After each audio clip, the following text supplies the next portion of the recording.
She only asked for a blanket, but the flight attendant looked her up and down and said no. Cold words, cold heart. What she didn't know? That woman's daughter was sitting just a few rows behind, and she owns the airline. Before we start the story, comment below where in the world you're watching from today. And if you like stories like this, don't forget to subscribe for more and turn on the notification bell so you never miss an upcoming story. Margaret stepped onto the plane slowly, holding her worn leather purse in one hand and a small carry-on in the other. Her steps were careful, her posture graceful, though her eyes showed signs of age and long journeys. Her coat was buttoned neatly up to her neck, but the chill in the cabin still made her fingers curl tighter around the strap of her bag. She paused at seat 2A, glanced at her ticket, then sat down gently. The seat felt soft, the space wide, the quiet comfort of first class. She placed her bag beneath the seat in front of her and folded her hands on her lap, trying to settle in. Near the front of the cabin, the lead flight attendant, Brooke, watched from her post. She had a sharp uniform, polished shoes, and a face that always seemed to carry a shadow of impatience. Her eyes moved across the cabin until they landed on Margaret. Older, black, quiet, and alone. Brooke's gaze lingered, her expression unreadable. She tilted her head slightly as if something didn't fit. But she said nothing. Not yet. Margaret leaned back, pulled the thin blanket from the seat, and unfolded it across her knees. It barely reached. The cold air brushed against her ankles. She hesitated for a moment, then pressed the service button. It lit up with a soft ding. She waited, eyes still on her lap. Brooke arrived with a tight smile. Yes? Her voice was polite but cold. Margaret looked up with a small nod. Sorry to bother you. It's a little cold. Could I have an extra blanket, please? Brooke stared at her for half a second longer than necessary. We only give one per passenger, she said simply, then turned away before Margaret could say anything more. The older woman watched her walk down the aisle, her hands still folded neatly in her lap. She didn't sigh, didn't roll her eyes, didn't press the button again. She simply sat back and looked out the window. Across the aisle, a man in a dark gray suit, Grant, looked up from his phone. He'd seen what just happened, and for a moment his jaw tightened.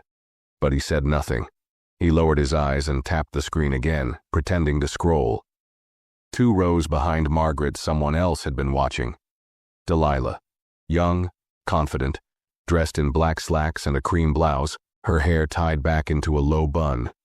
She had a tablet in one hand, a phone in the other. She hadn't looked away once since Margaret asked for that blanket, and now her thumb moved quickly over the screen. A message was sent.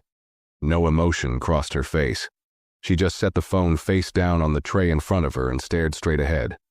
Brooke continued down the aisle, offering drinks, adjusting tray tables, smiling widely at the couple in 2C and 2D. Can I get you anything else? She asked them sweetly. Oh, absolutely, I'll bring you another one. She passed by Margaret again without a glance. Margaret stayed silent. Her hands remained still, her face calm, though something behind her eyes had changed.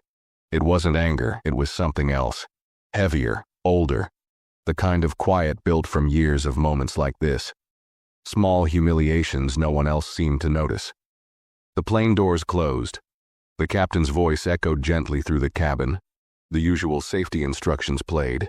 Engines began to stir beneath the floor, but the real shift had already begun. And Brooke, still smiling, still handing out drinks and jokes, had no idea that the woman she had just dismissed had more power behind her than she could ever imagine. As the plane lifted into the air, Margaret sat quietly in her seat, eyes closed, her hands resting on the blanket folded neatly across her knees. She hadn't spoken another word since the flight began. Her calm didn't change, but something in the air around her had. It was the silence of someone who had seen too much, who had learned long ago that sometimes the best response was no response at all. Delilah remained in her seat 2 rows behind, not touching her drink, not watching the movie screen in front of her. Her eyes were fixed forward. She had seen how Brooke treated her mother. Because yes, Margaret wasn't just a random passenger. She was Delilah's mother. And this wasn't the first time she had watched her mother be treated like she didn't belong, but it was going to be the last. Delilah picked up her phone again and sent another message, this time to someone inside the airline's executive team. Simple. Director. Notify the captain. I want the flight supervisor in the cockpit in 5 minutes. Use my name. Brooke walked past again, this time glancing at Margaret just briefly. Still no request, no argument, no reaction. It bothered her. In a strange way, she had expected a little resistance. A comment, a complaint, something to justify the coldness she had shown. But the woman just sat there like none of it mattered. That silence started to press on Brooke's nerves. Near the cockpit, a chime rang. One of the co-pilots picked up the call, nodded once, and turned toward the captain. We just got a message from Ground Command. Delilah Monroe is on this flight. She's requesting immediate communication. The captain looked up sharply. Monroe? As in? The co-pilot nodded. Yes, that Monroe. The atmosphere inside the cockpit changed instantly. The captain adjusted his headset and opened the private channel. Get the lead attendant up here now. Brooke was mid-sentence with another passenger when the junior flight attendant, Hannah, approached and tapped her gently on the arm. The captain needs to speak with you. Right now. Brooke frowned. About what? Hannah didn't answer, just stepped back and motioned toward the cockpit. Passengers glanced up, sensing something shift. Brooke straightened her jacket and made her way to the front, heels clicking softly on the aisle floor. She had no idea who Delilah was. She had no idea she was being summoned not because of a safety issue, but because someone far above her had just started watching. As the door to the cockpit clicked shut behind her, Margaret remained in her seat, staring quietly out the window. She hadn't moved, hadn't spoken, but she already knew. Delilah was handling it, and Brooke had just walked into a storm. Brooke stepped into the cockpit, confused but trying not to show it. The captain didn't offer a smile. He didn't even stand. He simply looked at her with a calm, unreadable expression and said, Do you know who Delilah Monroe is? Brooke hesitated. No, sir. Should I? The captain leaned forward slightly. She's the CEO of this airline, and she's sitting in 4B. You just walked past her 3 times. The words hit like a slap. Brooke blinked, her throat tightening. I wasn't aware. She didn't introduce herself. She wasn't supposed to, the captain replied. She was here as a passenger, quiet, private. But now she's watching you closely. Brooke's chest began to rise and fall faster. Did I do something wrong? The captain tilted his head. That's what we're going to find out, because she just sent a direct message to the operations team, and it had your name in it. Brooke's stomach dropped. Her voice came out strained. What did I do? The captain's gaze sharpened. Do you remember refusing an extra blanket to a passenger in 2A? Brooke's mouth opened, but no words came. The moment flashed in her mind. The cold tone, the dismissive glance, the way she turned her back before the woman could reply. I didn't mean anything by it, she said quickly. It's just policy. No, it's not, the captain cut in. And even if it was, the way you handled it wasn't policy. You embarrassed a first-class passenger, one who turns out to be the mother of the woman who owns this entire airline. Brooke felt her knees weaken. Her mother? The captain leaned back slowly. You've got 10 minutes to explain your behavior, but I can already tell you, Delilah doesn't seem like someone who accepts excuses. Brooke swallowed hard. The walls of the cockpit felt tighter now. Her confidence, so sharp just minutes ago, had started to break. She nodded stiffly and turned to leave, trying to keep her steps steady. Back in the cabin, Margaret still sat quietly, her expression unchanged, but her silence now felt like steel. The kind of silence that didn't ask for justice, because it expected it. Delilah hadn't moved either. She sipped water, set her tablet aside, and waited. Everyone else on that plane was still unaware of what was coming, but for Brooke, Her flight had just started heading in a very different direction. Brooke stepped out of the cockpit, her face pale, her hands tightening around the sides of her skirt. The same aisle she had confidently walked just moments earlier now felt longer, heavier. Passengers were still quietly sipping drinks, flipping through magazines, unaware that something serious was unfolding just feet away from them. As she passed row 2, Brooke's eyes flicked toward Margaret, still seated, still silent, still looking out the window as if none of this involved her. But something about her stillness unsettled Brooke now. Before, it felt dismissible. Now it felt powerful.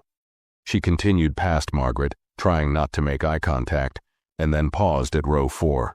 There sat Delilah, calm, alert, watching, not angry, just steady, like someone who didn't need to raise their voice to change everything around them. Brooke managed a polite smile. "Miss Monroe, I'm very sorry. I didn't know—" Delilah held up one hand just slightly. "Sit down," she said quietly. Brooke blinked. I'm still on duty, ma'am." Delilah didn't raise her voice. "I said sit down." The tone was enough to make a few passengers glance up. Brooke hesitated, then slowly slid into the empty seat across the aisle. Her spine was straight, but her hands were shaking slightly. Delilah leaned forward just a little.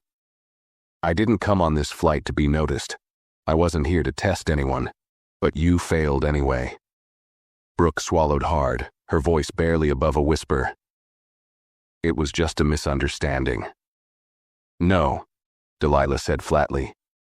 "It wasn't. It was a decision. You looked at my mother. You judged her. You decided she didn't belong." Brooke opened her mouth to speak, but Delilah didn't stop. She asked for something simple, a blanket, and instead of helping her, you chose to humiliate her in front of everyone. You walked away like she didn't matter. Delilah's voice remained calm, but there was something under it.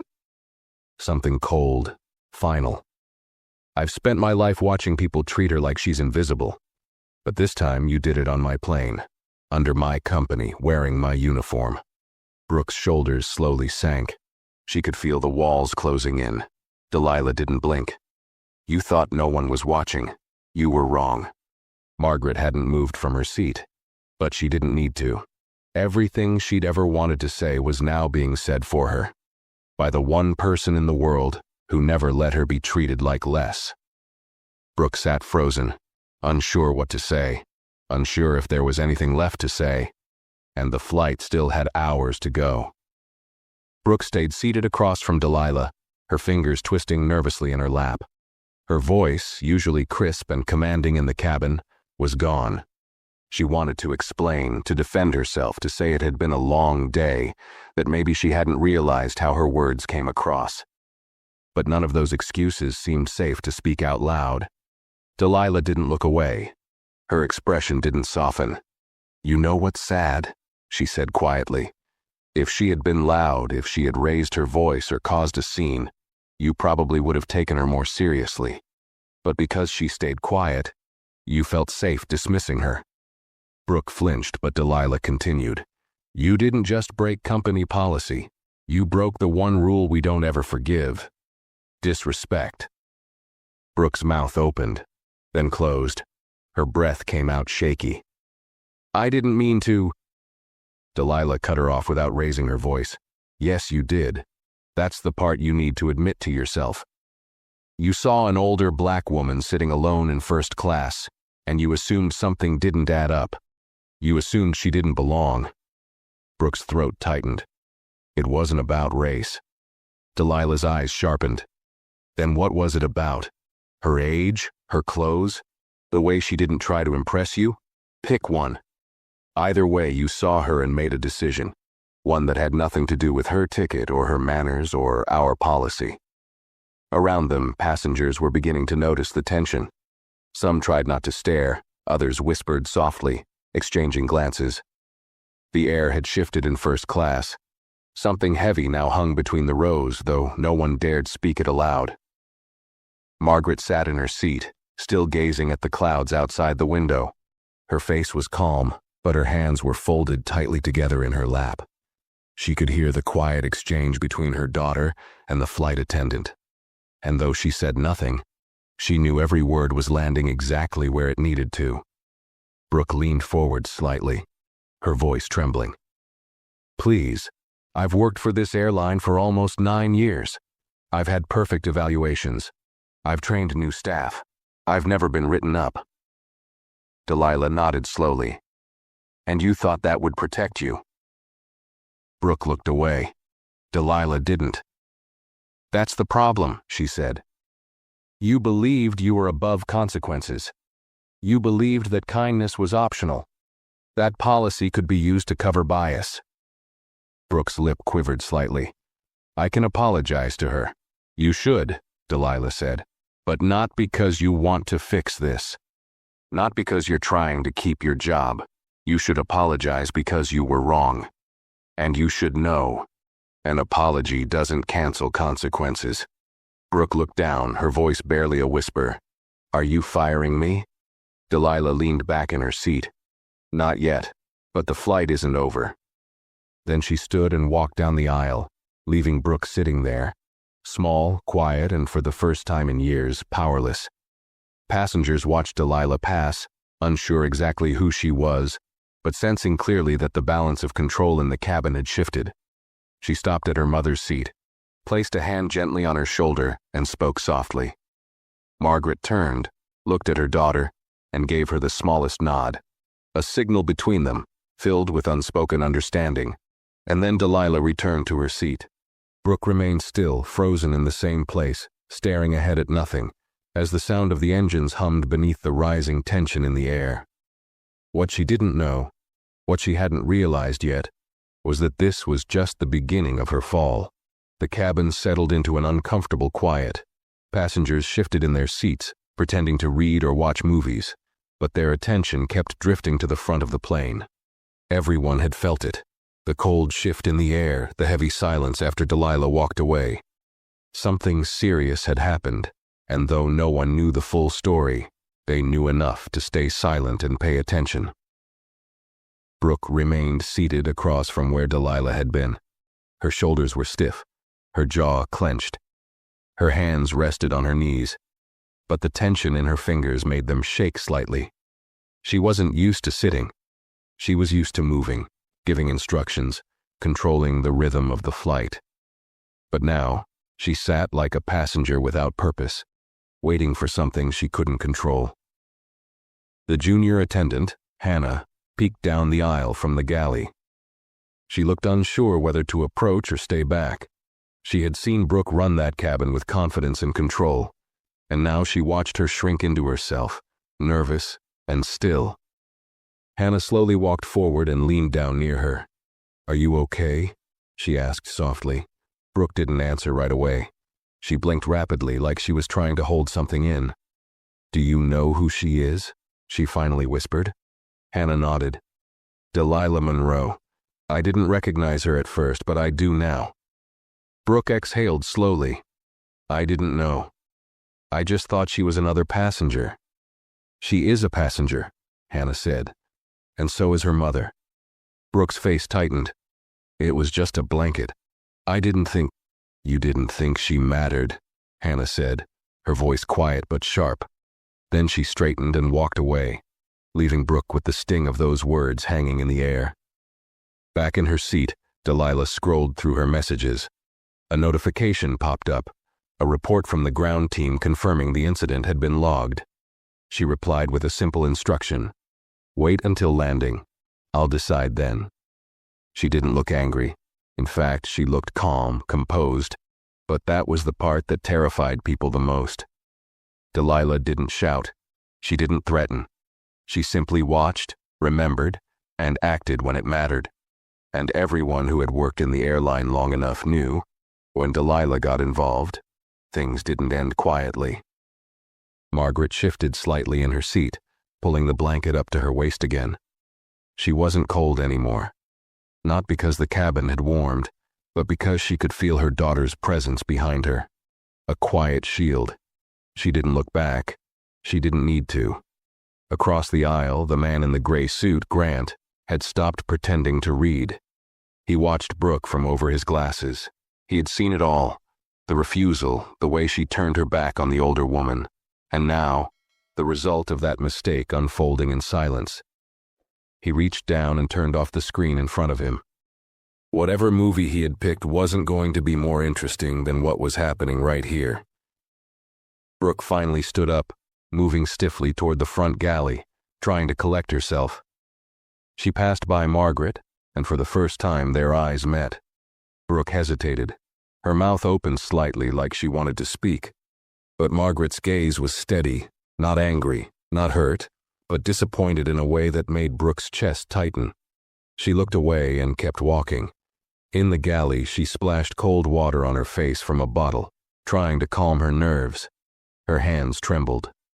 This wasn't supposed to happen. She had been with the airline for almost a decade. She had memorized policies, trained new crew members, earned seniority. One mistake, one moment of coldness, and it was all slipping out of her hands. She looked down the aisle toward Delilah, who was now sipping water and reading from a folder in her lap. Calm, quiet, untouched by the storm she had already started. Brooke turned away, her heart pounding harder than it had in years.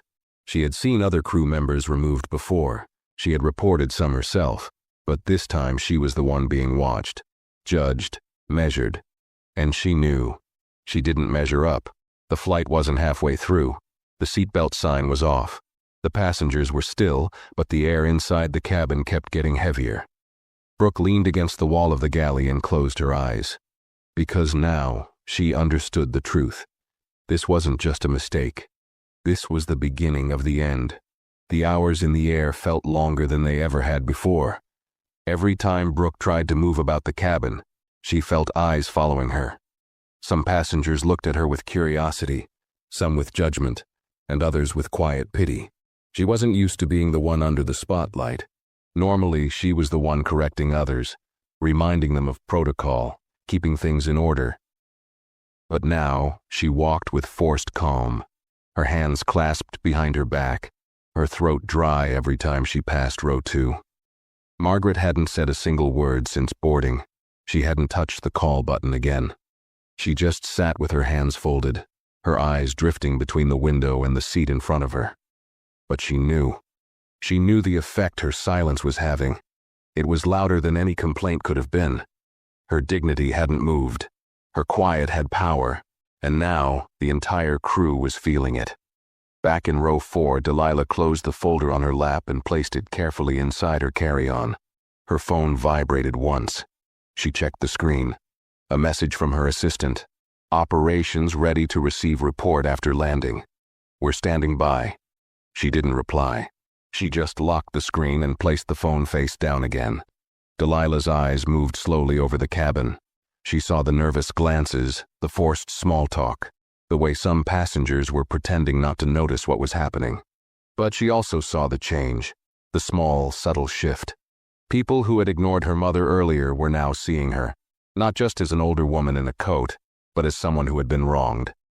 Grant, the man in the gray suit, stood and walked toward the lavatory.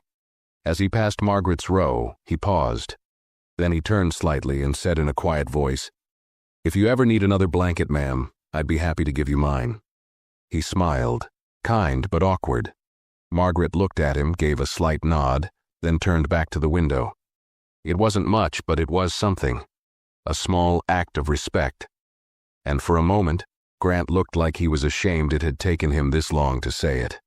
Meanwhile, in the rear galley, Brooke stood frozen, staring at the intercom button above her. She wanted to call the captain again. She wanted to explain, to ask for help, to fix something before it all collapsed. But she knew it was too late. The message had already gone above her. Her name had been spoken by someone whose name carried more weight than anything in the crew manual. There were no checklists for what came next. She looked at her reflection in the metal edge of the galley cabinet. Her eyes looked tired, older. Her usual poise was gone. The voice in her head that used to say, "You're in control." It had gone quiet, too. She remembered Margaret's eyes, the way they didn't blink when they met hers. It wasn't anger. It was history. It was the look of someone who had carried years of this kind of treatment and chose this time not to carry it alone. Brooke felt the pressure rising in her chest again. She stepped out of the galley, smoothed her uniform, and walked back to the cabin. As she passed seat 2A, she slowed. Margaret didn't turn this time. She didn't acknowledge her at all. Brooke bent slightly. "I'm sorry," she whispered, "for how I treated you earlier. It wasn't right."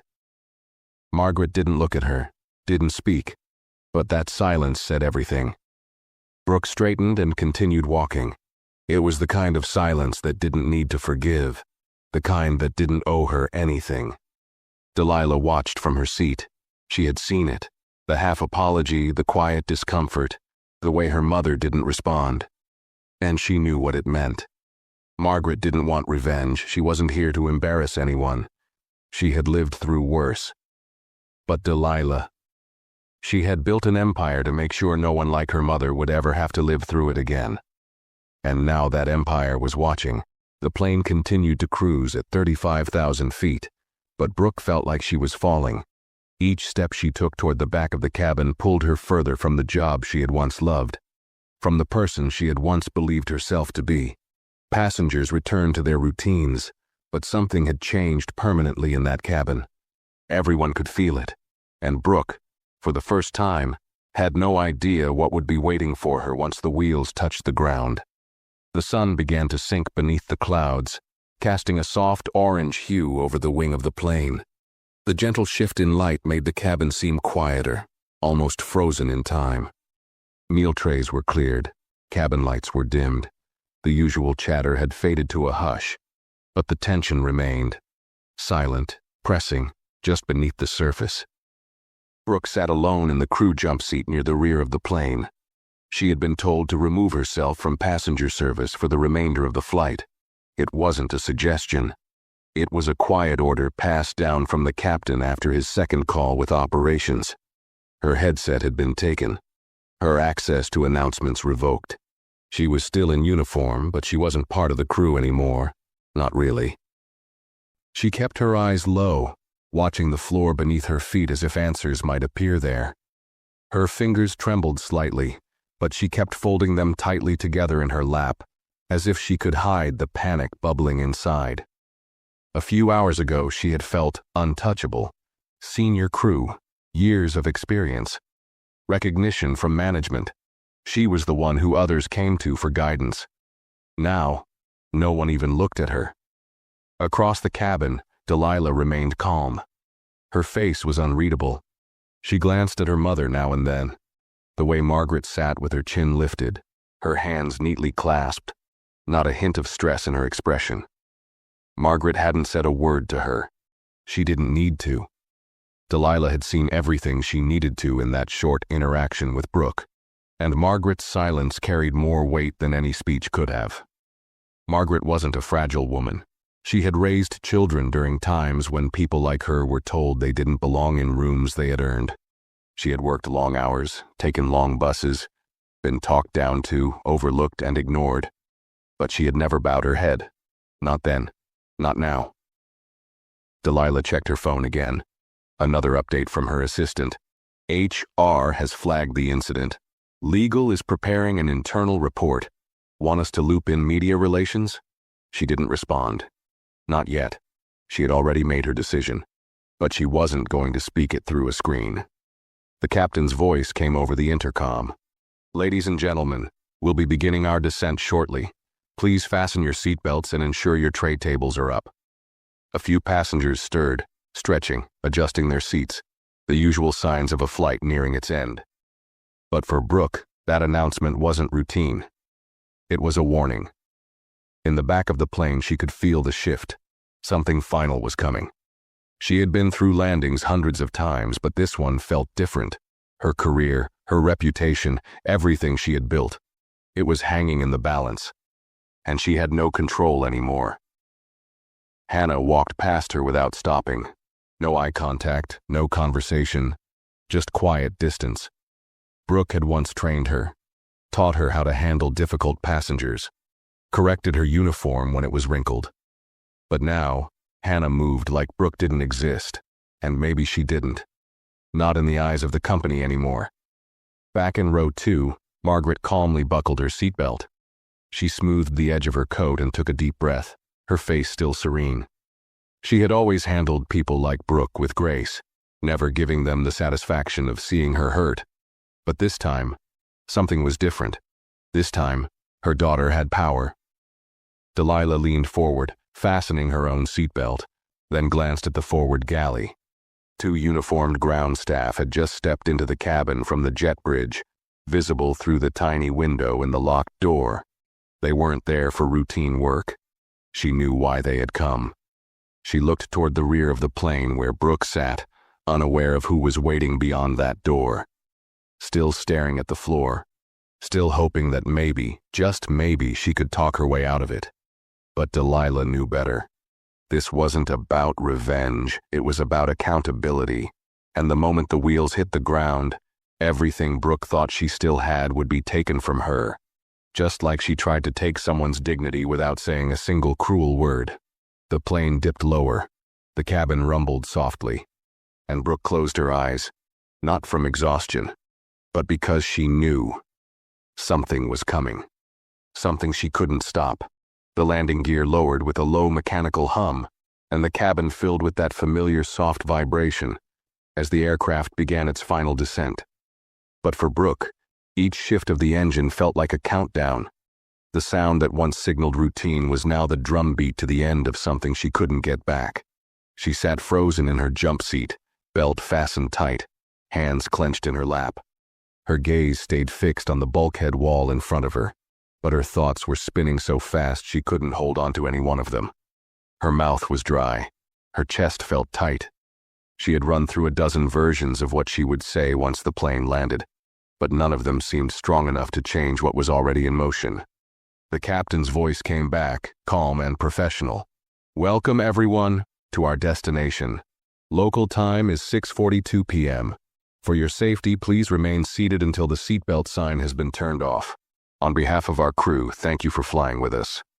The plane touched down with a soft jolt.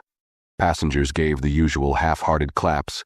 A few stretched, some pulled out their phones. But unlike most flights, no one stood up right away. There was something in the air, thick, still, charged. In first class, Margaret remained perfectly still, hands folded over her purse, gaze straight ahead. She wasn't rushing to deplane. She wasn't even looking at her daughter. She just sat, proud and silent, as if she already knew what would happen next. Delilah unlocked her seatbelt and stood slowly. She didn't rush to grab her things. Instead, she pulled out her phone and sent one final message. Then she placed it in her pocket, turned slightly, and waited. The front door of the aircraft opened with a sharp click. The air from the jet bridge felt cooler, brisk, fresh. But what entered next made the whole cabin still. 2 ground operations officers stepped aboard. Both wore dark jackets with airline credentials clipped at the chest. Behind them stood a woman in a gray blazer holding a folder, and a security officer in plain clothes. Their steps were firm, deliberate, practiced. Not a single sound came from the first-class cabin as passengers watched them enter. Hannah looked toward the back of the plane where Brooke sat. She didn't say anything. She didn't have to. The silence between crew members now carried more than any announcement could. The uniformed officers walked directly toward the rear without glancing at anyone else. Passengers parted slightly as they passed, some shifting to the side, others pretending to be focused on overhead bins, but their eyes kept flicking back. When they reached Brooke, she didn't look surprised. She looked defeated. Slowly, she stood, straightened her uniform with trembling hands, and nodded without being asked. The woman in the blazer spoke first, her voice low but firm. "Miss Carter, you're being escorted to the operations office for review of an incident that occurred during this flight. Please bring your personal belongings." Brooke swallowed, her voice caught. "Can I speak with someone first?" The woman shook her head. "That time has passed." Brooke reached up, pulled her suitcase from the crew storage, and turned. She walked the length of the cabin slowly, aware of every eye that followed her. No one whispered now. No one offered her a kind smile. There was no pretending anymore. Her removal was happening in full view. As she passed Margaret's row, she hesitated. Her eyes landed on the older woman for just a second. She opened her mouth, maybe to apologize again, maybe to explain. But Margaret didn't even glance at her. She continued staring ahead, hands still folded, face still calm. That silence once again cut sharper than anything Brooke had ever felt. Brooke turned her head and kept walking. The weight of the moment crushed down on her shoulders with every step. Delilah stood near the front, arms folded. She didn't smirk, she didn't gloat. She simply nodded at the woman leading the escort, then stepped aside. Brooke paused just for a second, facing Delilah now, the woman whose name she hadn't known, whose face she had passed without notice. Now, she would never forget it. "I didn't know," Brooke whispered. Delilah looked at her without blinking. "That's the problem." Brooke felt her throat tighten. Her hands trembled as she followed the officers down the jet bridge, her steps heavy and slow. The door closed behind them. The remaining passengers exhaled, some quietly murmuring. The tension hadn't left, but now it had somewhere to go. Margaret finally turned toward her daughter and gave her a quiet look. Not proud, not relieved, just understood. Delilah gave a slight nod and sat back down. Outside the plane, Brooke walked the long hallway toward a private terminal door. No passengers followed. No crew walked beside her. It was just her, and the silence she had created for herself. She could still feel the plane behind her, the quiet judgment of people she didn't know, the silence of the one woman she couldn't forget. And she knew, even without hearing it said, that her life was about to change forever. Not because someone powerful wanted revenge, but because someone quiet had finally been seen. The hallway outside the plane felt longer than it had ever been. Brooke walked slowly between the two ground security officers, the soft scuff of her shoes the only sound echoing off the sterile white walls. She didn't ask questions. She didn't try to explain. The words had dried up somewhere between the cabin and the gate, along with the last shreds of pride she was still holding onto. She thought of her last few flights, all the time she had taken command of difficult situations, solved passenger disputes, kept the crew in line, enforced the rules. She had always been the one in charge, the one who knew what to say. But now she was walking like a trainee who had failed her first test. And she hadn't failed because she didn't know the rules. She had failed because she thought she was above them. They reached a side corridor near the operations office, a quiet area away from the usual airport noise. A sign overhead read, "Crew access only." It wasn't a place passengers ever saw. It was meant for internal matters, situations that didn't need public attention. But this time, it didn't matter. Everyone on that plane had already witnessed enough. A woman stood waiting by the office door, mid-40s, smartly dressed, holding a thin folder in her hand. Her name badge read, Rebecca Lynn, Senior Flight Supervisor. Her expression was unreadable. She had reviewed dozens of incidents in her career, misconduct, delays, even mid-air emergencies. But this one was different. This one had come from the very top. "Miss Carter," Rebecca said without looking up from her folder. "Come with me." Brooke followed silently into a small conference room. It was clean, cold, and quiet. Just a table, 2 chairs, and a frosted window that faced nothing. The walls felt like they were closing in.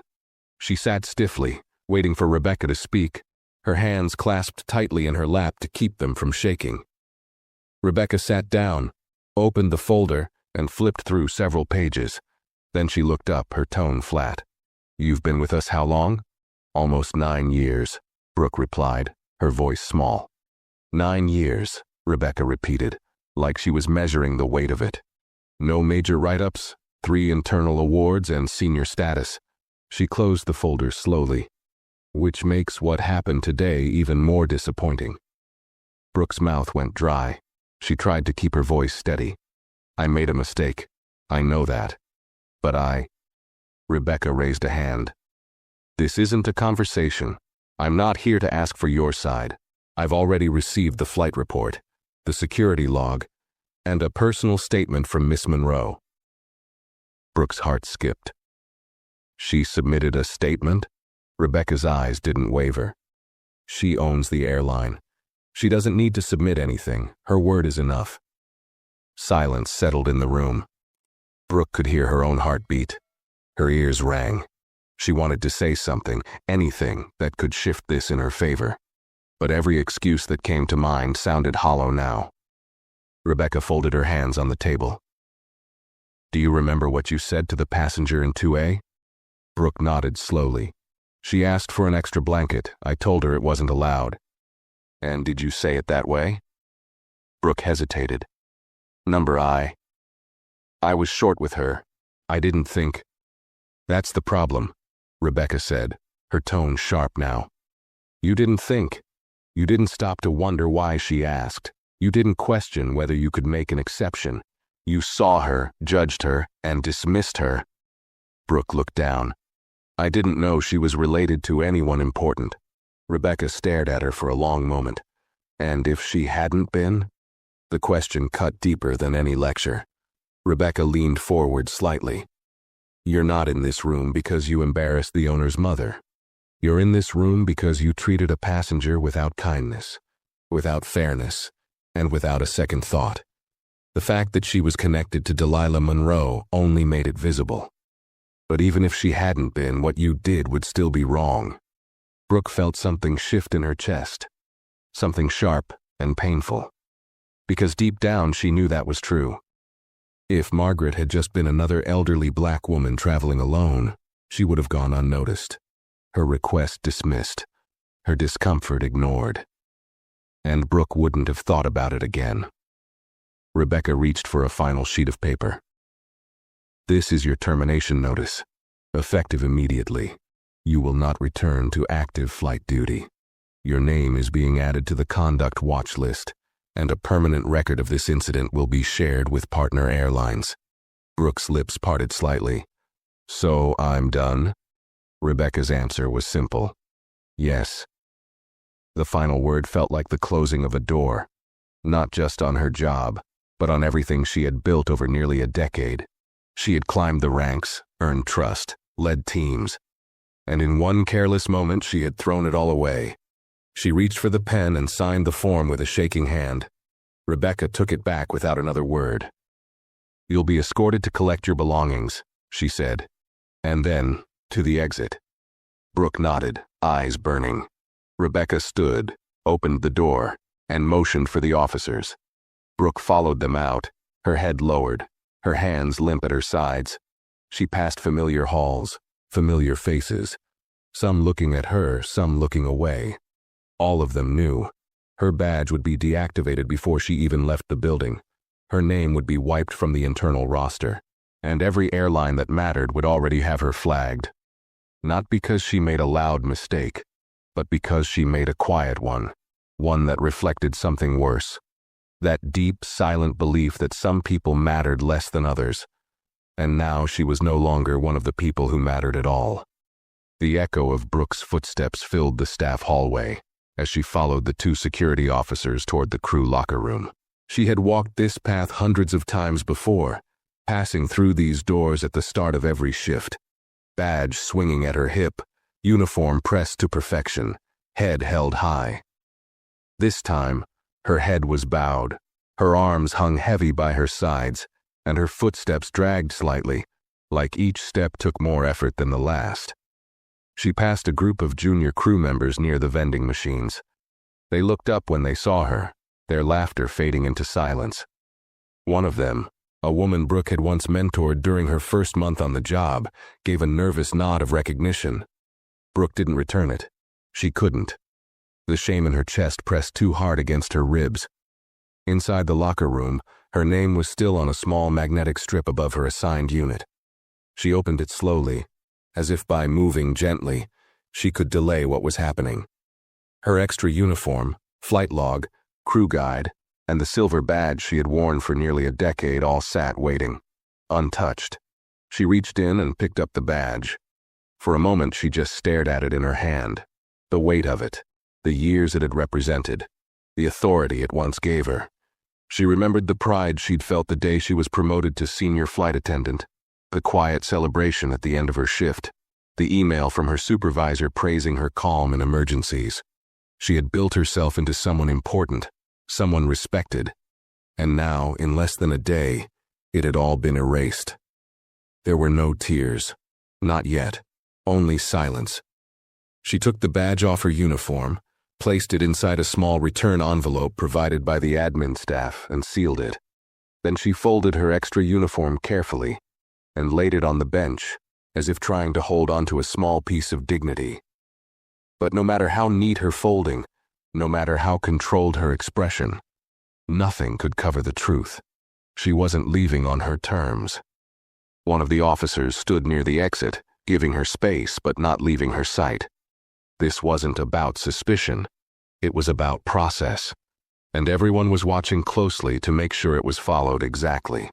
Brooke zipped her personal bag and took one last look at her locker before shutting it slowly. The sound of the door clicking shut felt final, like a chapter being closed with no hope of returning to the previous page. She stepped back into the hallway, and the officers flanked her again. No one spoke. They led her through a service corridor toward a side entrance used for crew exits. No farewell, no debriefing, no thank you for your years of service. Just cold fluorescent lights and the hollow echo of her footsteps. As they neared the exit, a tall window offered a view of the main terminal. She could see passengers walking freely, laughing, arguing over baggage, waiting for their rides. Among them were people she had once looked down on. She had thought she stood above the crowd, part of the polished crew who moved through secure doors and private lounges. But now she was just another person walking out with no job, no clearance, and no way back. And then she saw them. Delilah and Margaret stood near the VIP pickup lane, a black sedan already waiting with the rear door open. Delilah was helping her mother into the car, her movements calm and respectful. Margaret didn't glance toward the terminal. She didn't need to. Her message had already been delivered. Delilah closed the door gently and turned toward the glass, not expecting to see Brooke, but seeing her nonetheless. Their eyes met across the distance. For a second, no one moved. Brooke didn't wave. She didn't mouth an apology. She simply stood there, bag slung over one shoulder, eyes heavy with regret. Delilah held her gaze, then gave the faintest nod, not of forgiveness, but of finality. Then she turned, stepped into the car, and pulled the door shut behind her. The sedan rolled forward, smooth and quiet, leaving Brooke standing alone behind the glass. She walked through the final door of the airport, not the exit reserved for passengers, but a side gate marked staff only, authorized personnel beyond this point. She didn't belong beyond that point anymore. The door shut behind her with a mechanical click. Outside, the city lights had begun to shimmer. The sky was dark, the wind light, the streets alive with people heading home from work. But Brooke had nowhere to go. She stood near the curb, blinking against the cool breeze, unsure whether to call a ride or keep walking. She reached into her coat pocket, pulled out her phone, and opened her contacts list. Dozens of familiar names stared back at her. Co-workers, supervisors, training leads, crew coordinators, all people she had worked with, dined with, laughed with. She tapped on a few, sent short messages. "Can we talk? I need to explain. This isn't what it looks like." One by one they were read, and not a single one replied. She tried calling, straight to voicemail. Then she tried one final number. A friend from another airline, someone she had once spoken to proudly about switching careers, climbing the ladder. The voice on the other end answered, quiet and distant. "I'm sorry. I heard what happened. I don't think I can get involved." Click. Brooke stared at the screen. Her fingers hovered for a second, then dropped to her side. Her phone screen dimmed, then turned black. She stood alone on the edge of a world she used to command. Not because of an accident. Not because someone set her up, because she thought a woman like Margaret didn't belong. And now, it was Brooke who didn't belong. In the uniform, in the company, in the sky. Her power was gone. Her name erased, her legacy rewritten by a single moment of coldness. Brooke stood outside the airport doors, motionless as crowds buzzed past her. Families reunited with hugs, business travelers checking their watches, taxi drivers holding signs with names. Everything was moving. Everything except her. For a moment, she didn't even feel the cold. Her mind had disconnected from her body, like she was watching herself from the outside, watching the woman who had once strode through airports with authority, now standing in the wind with nowhere to go, nowhere to report, no one to call. She clutched the strap of her bag tighter, more for balance than comfort. Her knees felt weak, but she wouldn't sit down. Not here, not like this. She stepped off to the side near the edge of the curb, away from the arrivals lane. The airport she had called home for nearly a decade stood behind her, glowing under fluorescent lights. But it didn't feel familiar anymore. It felt foreign, unwelcoming. She wasn't part of it now. She was just another person standing outside the glass. Her phone buzzed again, a notification from the internal employee app. She opened it instinctively. A red bar flashed across the screen. Access denied. Your profile has been deactivated. Contact HR for questions. Brooke stared at it for a long time, then closed the app and turned off the phone completely. It was useless now. The connections she had spent years building, co-workers, captains, base managers, they would all see the termination memo by morning. It wouldn't just say she was fired. It would say why. And in aviation, reputation spread faster than flight schedules. She tried to tell herself that maybe, with time, she could explain. That someone, somewhere, might listen. But then the words Delilah had said replayed in her head. You thought no one was watching. You were wrong. And she had been. She had looked at Margaret and made a decision, one that had nothing to do with policy and everything to do with prejudice. She didn't yell at her. She didn't insult her. She simply decided with a cold glance and a dismissive tone that Margaret didn't deserve the same care given to others. It was a quiet cruelty, the kind people never wrote down, but always remembered. A taxi pulled up in front of her and honked once. The driver leaned out the window. Need a ride, ma'am? Brooke hesitated, then shook her head. No, thank you. The driver shrugged and pulled away. She didn't know why she had said no. She had nowhere else to go. But something inside her couldn't handle the idea of sitting in the back of a car, staring out a window, trying to pretend she was still holding herself together. She wasn't. Not anymore. She sat on the cold metal bench near the edge of the sidewalk, the kind of place passengers only sat when they were waiting for someone else to arrive. Not when they were leaving with everything they owned in one bag. A group of flight attendants in fresh uniforms passed by her, laughing about something one of them said. They didn't recognize her. She was invisible now. Just another face. Just another figure in the background. She used to be part of that world. The crew rooms, the rosters, the briefings, the badge-activated doors. Now she was on the other side. She pulled her coat tighter around her and stared up at the airport sign above the doors. The name of the airline glowed in bright letters, letters she used to be proud to wear, letters that now represented the very system that had pushed her out, not unfairly, but justly. For years, Brooke had believed seniority meant safety. That experience made her untouchable. She had trained junior staff to follow policy without emotion. She had written up attendants for showing too much sympathy, or straying from protocol. But all along, she had mistaken power for value. And now, without the power, she had to face who she really was. The truth was, she hadn't just made a mistake. She had revealed herself.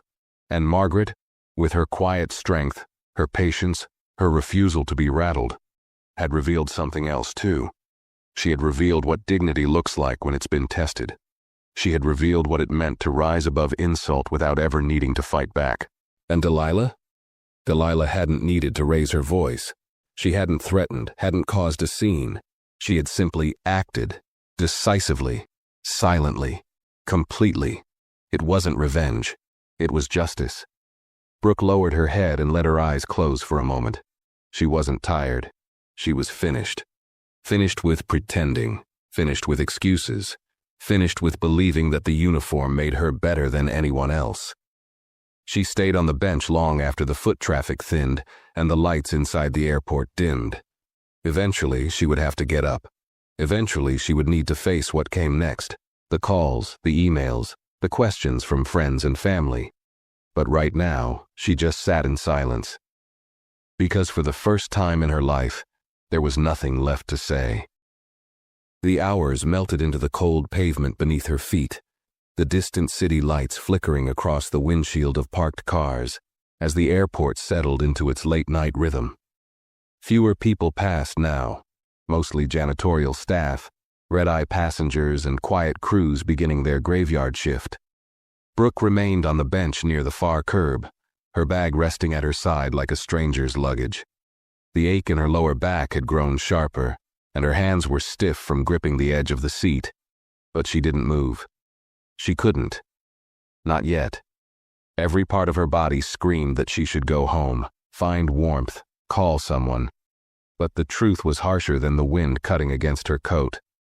She didn't know where home was anymore. Not in the emotional sense. The place she had anchored her identity for nearly 10 years had turned its back, and worse, it had been right to do so. For most of her adult life, Brooke had built herself inside that airport. She had given up weekends, holidays, relationships, all in the name of climbing the ranks. She didn't have children, didn't marry. She had traded those things for a sense of control, of value, that came with a pressed uniform and a full flight log. Her world had been structured, scheduled, predictable. And yet, none of that stopped it from collapsing in a single day. She thought about Margaret again, the woman whose only request had been a simple blanket. Not a luxury, not a special meal, not an upgrade, just warmth. And Brooke had denied her that without even blinking.